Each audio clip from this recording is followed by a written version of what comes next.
Pour pouvoir survivre dans une situation extrême, vous feriez mieux de vous assurer de savoir à l'avance ce qu'il faut faire.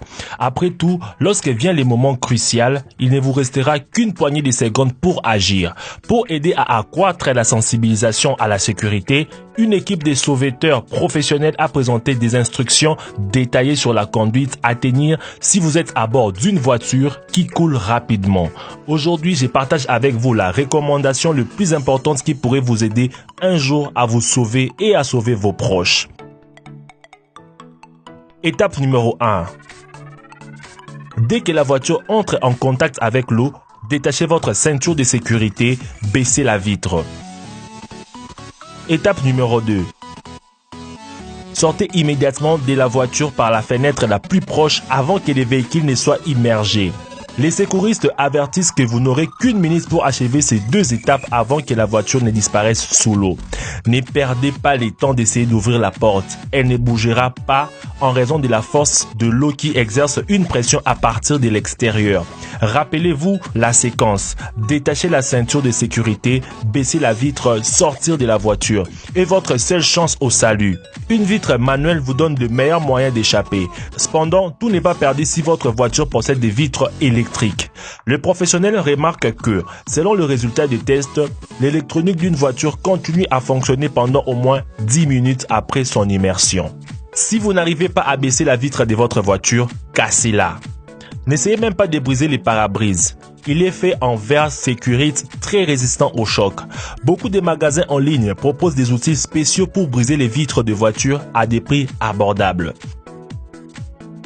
Une autre option est d'utiliser des objets lourds à bout pointu. Vous devrez toujours garder de tels objets à portée de main dans votre voiture. Cela pourrait être un marteau, une clé en croix, un gros tournevis. Si vous n'en avez pas, vous pouvez utiliser un appui-tête amovible. Frappez les verres avec les montants métalliques de l'appui-tête, un talon aiguille ou votre coude. Vous devriez viser vos coups au point de la fenêtre car c'est là que le verre est le plus fragile. S'il y a des enfants à bord, assurez-vous de les faire sortir avant vous. Si vous voyagez avec des enfants, les secouristes recommandent la série d'actions suivantes à effectuer. Détachez votre ceinture de sécurité, baissez votre vitre latérale. Détachez d'abord la ceinture de sécurité de votre enfant plus âgé et poussez-le hors de la voiture. Puis, répétez la procédure avec le plus jeune. Enfin, quittez également la voiture. De cette façon, chacun obtient de meilleures chances de survie. Si vous n'arrivez pas à sortir par la fenêtre, attendez que l'intérieur de la voiture se remplisse d'eau, puis ouvrez la porte. Si vous n'arrivez pas à ouvrir ou casser les vitres, il y a une autre issue par la porte. Ce sont les méthodes les plus controversées pour échapper à la noyade, car il faudra attendre que la voiture se remplisse d'eau pour que la pression à l'intérieur et à l'extérieur de la voiture devienne égale.